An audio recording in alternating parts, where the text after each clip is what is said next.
चौड़ी बहू। ये प्रेम कहानी शुरू होती है दिल्ली से नोएडा जाने वाली बस में।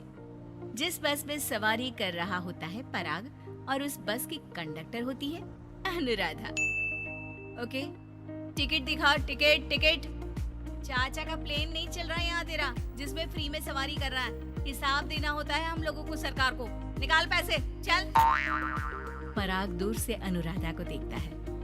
अरे यार, कितनी धाकड़ लड़की है, मजाल है कोई कुछ बोल दे। कितनी समझदार और कितनी कॉन्फिडेंट। आज से मैं तो इसी बस में घर जाया करूंगा।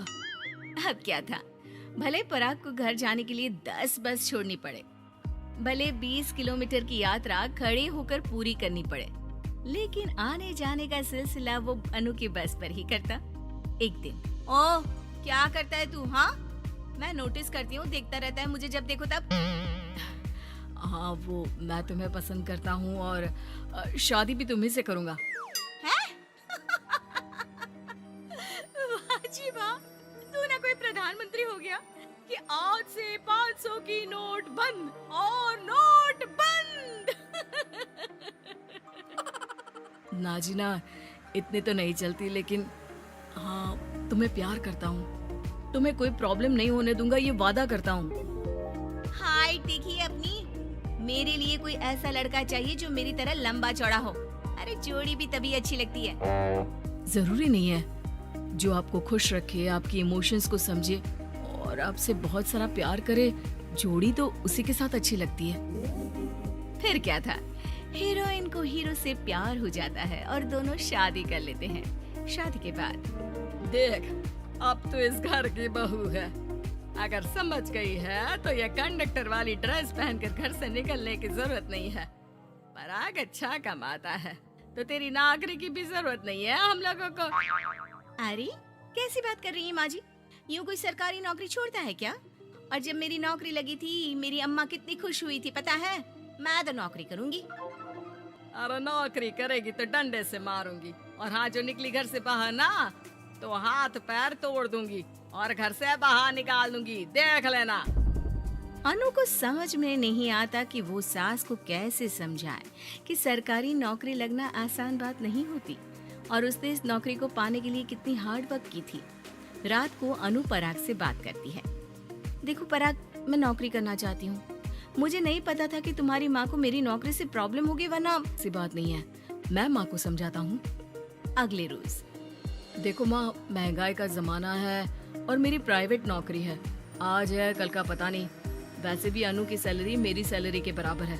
अगर ये भी नौकरी करेगी तो हम लोगों को जिंदगी जीने में आसान हो जाएगी ना। सास को बेटी की बात समझ में आती है और वो अनु की नौकरी के लिए मान जाती है। अगले रोज, बेटा, बहू, तुम लोगों को लेकर मुझे कुल देवी के दर्शन के लिए जाना है, तो रविवार को दोनों सुबह ही तैयार हो जाना। अगले रोज दोनों तैयार हो जाते हैं और कुल देवी के मंदिर पहुंच जाते हैं।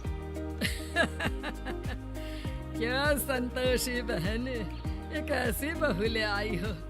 बहू बेटा लग रही है और बेटा बहू। अरे कोई पहलवानी लड़ानी थी क्या, जो इतनी लंबी चौड़ी बहू ले आई?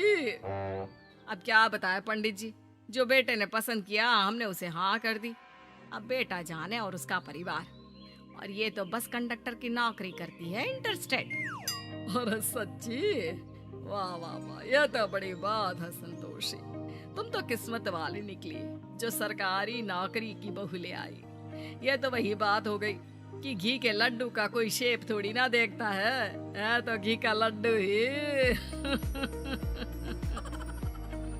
सास को बहू की तारीफ सुनकर बिल्कुल अच्छा नहीं लगता। वो जल्दी से पूजा पाठ करवा कर उन लोगों को घर ले आती है। एक रोज, संतोषी बहन, तुम लोगों का घर बड़ा अजीब सा लगता है। भाई साहब बहन जी और बहन जी भाई साहब जैसी। अरे बस किया कर, सरकारी नौकरी देखी तो हाँ बोल दिया, और इतना भी क्या, पैसे की चिंता।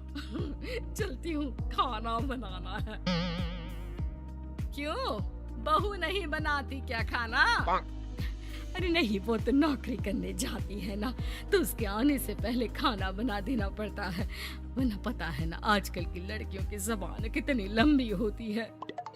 तेरी बहू की तो कुर्सी तोड़ने वाली नौकरी है। यहाँ बैठती है जैसे उठकर ऑफिस में बैठ जाती है, फिर क्यों थक जाती है कि खाना भी नहीं बना पाती। मेरी बहू भले कंडक्टर है, लंबी चौड़ी, लेकिन बता रही हूँ सारा दिन सवारी से मत्था पच्ची करती है। लेकिन मजाल है शादी के बाद एक दिन भी मुझे किचन में जाने दिया हो ना जी ना। दोनों पड़ोसन वहाँ से चली जाती है। सास बाजार जाती है और एक ट्रेड मशीन ले आती है। अरे माँ जी, इस उम्र में आप घर पर जिम खोलेंगी? अरे तेरे लिए लाई हूँ, रोज चलाकर 2 घंटे इस पर, पतली हो जाएगी। और खाना कम खाया कर, जब देखो बकरी की तरह मुंह चलता रहता है तेरा। वाह जी वाह, एक ही तो शौक है खाना खाने का, वो भी रोक दो। हाँ, लेकिन सास तो सास थी, बहू के खाने से लेकर एक्सरसाइज सबका हिसाब किताब रखने लगती है। अरे मैं मोहल्ले वालों को बताकर रहूंगी कि मेरी बहू भी शिल्पा शेट्टी की तरह पतली हो सकती है। वही बहू बस में जब सवारी का टिकट काट रही होती है, उसे चक्कर आ जाता है और वो गिर जाती है। सवारी हैरान परेशान हो जाती है और ड्राइवर को वहाँ बुलाती है। अरे शहर नहीं थी हमारे कंडक्टर साहिबा, लेकिन जब से शादी हुई है बकरी बन गई है। सास को तो बस इनके खाने की ही लगी रहती है। ड्राइवर बस में बिठाकर बहू को घर छोड़ आता है और सास को कहता है, अरे पता है आपकी बहू कितनी धाकड़ है, किसी को बात करने से पहले 4 बार सोचना पड़ता है कि बोले या ना बोले, कहीं झापट ना पड़ जाए। और आप है कि इन्हें बकरी बनाने में लगी है। अरे जो निकल यहाँ से, मेरी बहू है, मैं इसे बकरी बनाऊं या फिर गीदड़, तुम्हें क्या पता लोग कैसा मजाक उड़ाते हैं कि बहू इनकी बस की कंडक्टर है। बोलो मुझे कैसा लगता होगा? अरे काम तो काम होता है माँ जी, वो छोटा या बड़ा नहीं होता। खैर जैसे आपकी मर्जी, चलता हूँ मैं, नमस्ते। ड्राइवर वहाँ से चला जाता है। बहू ठीक हो जाती है। एक बार आधी रात को कोई संतोषी का दरवाजा खटखटाता है। अरे इतनी रात में कौन आ गया? मेरा घर है, कोई पुलिस स्टेशन की घंटी नहीं जो बजाए जा रहे हो। खोल रही हो दरवाजा। जैसे ही दरवाजा खुलता है, सामने वही पड़ोसन खड़ी होती है जो अनु की कुछ दिन पहले बुराई कर रही थी। मेरी बहू के पेट में दर्द हो रहा है, उसे जल्दी अस्पताल पहुंचाना जरूरी है। हाँ तो पहुँचाओ, और जल्दी लड्डू के साथ खुशखबरी भी सुना देना। हाँ, काहे हमारा दरवाजा पीट रही हो? अरे सुनो तो, अपनी बहू से कहो ना कि सरकारी बस को थोड़ी देर के लिए दरवाजे बुला ले। क्या है ना, कोई साधन नहीं है अस्पताल ले जाने के लिए। सास अनु को कहती है और अनु बस को बुलाकर पड़ोस वालों की मदद करती है, जिसके बाद पूरे मोहल्ले में अनु की तारीफ होने लगती है। सच में लंबी चौड़ी बहू के साथ साथ लंबा चौड़ा दिल भी है बहू का।